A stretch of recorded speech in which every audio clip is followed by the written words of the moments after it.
Pablo regresa a Antioquía y comienza su tercer viaje misionero.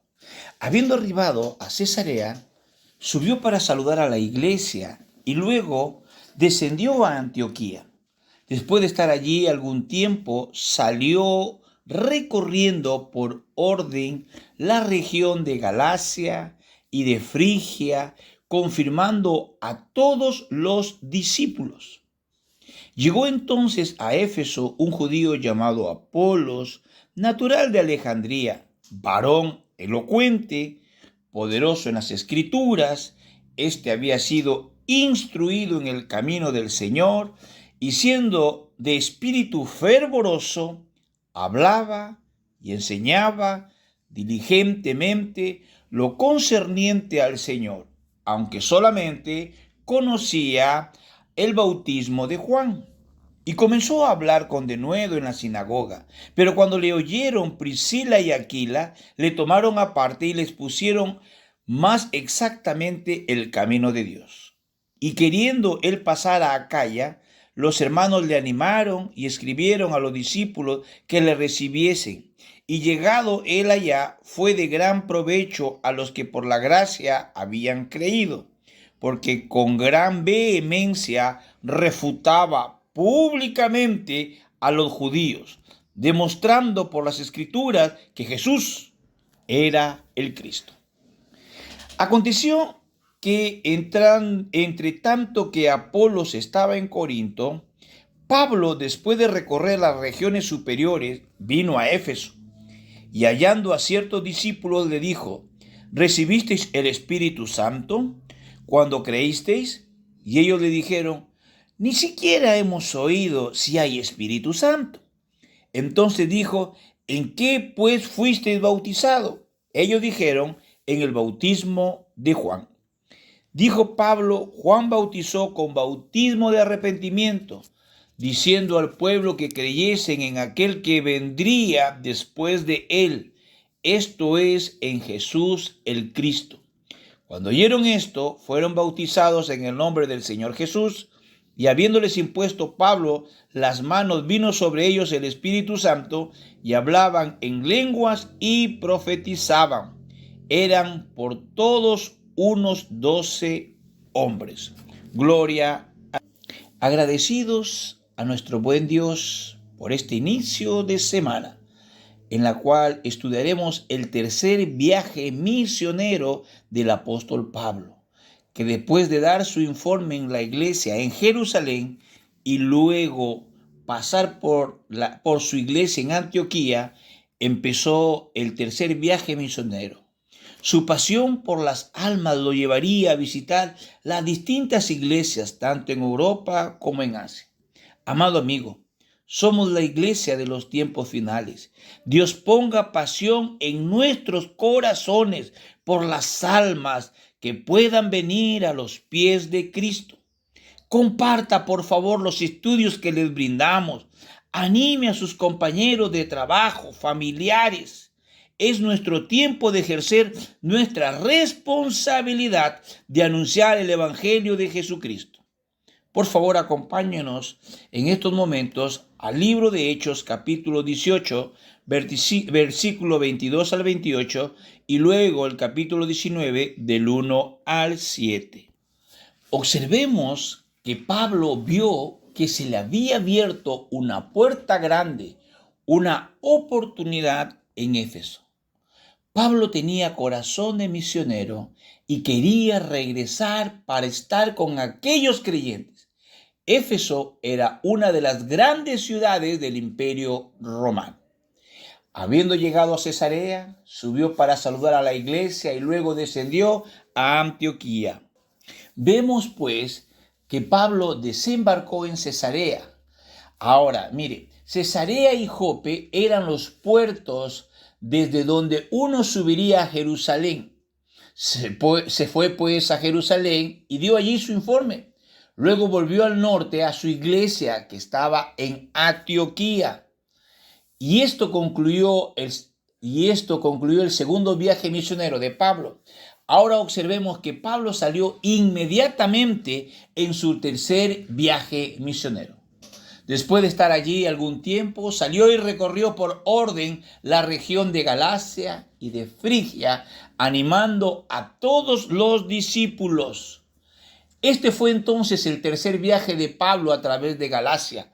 Veremos que en este tercer viaje también incluiría la ciudad de Éfeso y que tendría allí un gran ministerio. Pero veremos que mientras tanto alguien había entrado en Éfeso. Se trataba de Apolos, otro gran predicador de la iglesia primitiva. No era tan conocido como Pablo, pero podremos aprender mucho acerca de él.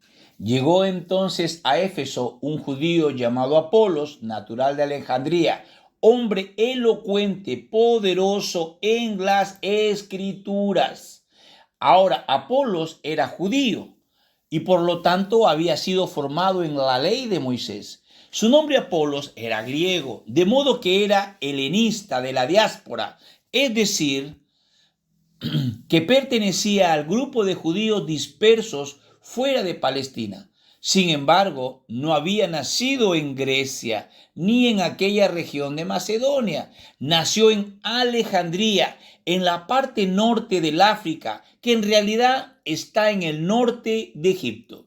Alejandría, ciudad que había sido fundada por Alejandro Magno, era uno de los grandes centros de la cultura griega. Allí había una gran universidad y también una de las mejores bibliotecas de todo el mundo. Fue allí donde se tradujo la versión griega del Antiguo Testamento de los 70 o Septuaginta. Había un templo judío en Alejandría y esta ciudad llegó realmente a ser uno de los grandes centros de la iglesia primitiva, junto con Jerusalén y Antioquía. El centro de la iglesia primitiva se desplazaría de Jerusalén y Antioquía hacia Alejandría, que retuvo su importancia por varios siglos de historia de la iglesia. Atanasio, Tertulio y Agustín, tres grandes hombres de la iglesia primitiva, eran de allí. Y Filón, el filósofo judío, Heleno, era contemporáneo de Apolos. Filón había mezclado la filosofía griega con el judaísmo, o sea que combinó el platonismo y el judaísmo, y todas estas cosas sin duda influyeron en la formación de Apolos. Se nos dice que Apolos era un hombre elocuente y un gran predicador. También era muy efectivo en la exposición de las Escrituras, es decir, conocía muy bien el Antiguo Testamento. Este había sido instruido en el camino del Señor y siendo de espíritu fervoroso, hablaba y enseñaba diligentemente lo concerniente al Señor, aunque solo conocía el bautismo de Juan. Había sido instruido en el camino del Señor. Esto quiere decir que había tenido una educación formal en las Escrituras, pero no quería decir que en manera alguna que hubiese recibido una revelación directa. Él hablaba con fervor de espíritu y no necesariamente con el poder del Espíritu Santo, o sea que tenía una verdadera pasión para las cosas de Dios. Este fue el testimonio que el Espíritu dio en cuanto a él. Francamente tenemos que concluir que Apolos era un gran hombre, un hombre extraordinario. Este hombre hablaba y enseñaba diligentemente lo concerniente al Señor. Enseñaba todo lo que había aprendido de las Escrituras, pero solo sabía acerca del bautismo de Juan. No podía ir más allá de eso. Aparentemente no había oído hablar acerca de Jesús. Comenzó pues a hablar con valentía en la sinagoga, pero cuando lo oyeron Priscila y Aquila, lo tomaron aparte y le expusieron con más exactitud el camino de Dios. O sea que Priscila y Aquila invitaron a Apolos a su casa para comer con ellos después del servicio religioso. Y como comprobaron que la información que tenía era muy limitada, le hablaron sobre Jesús. Cuando él quiso pasar a Acaya, los hermanos lo animaron y escribieron a los discípulos que lo recibiesen. Al llegar allá fue de gran provecho a los que por la gracia habían creído. Apolos era un hombre brillante, pero hasta que Aquila y Priscila le llevaron a casa para comer, no conocía el evangelio de la gracia de Dios. Aquí tenemos pues un caso en que una mujer ayudó mucho a un predicador. Ella le enseñó algo que él todavía no sabía. La importancia, amados amigos, de formar discípulos para el trabajo ministerial, conforme a las Escrituras. Vemos que Apolo le pusieron al día en la doctrina y fue un obrero de mucha utilidad en las iglesias de Grecia, incluyendo Corinto y Atenas. Gloria a Dios.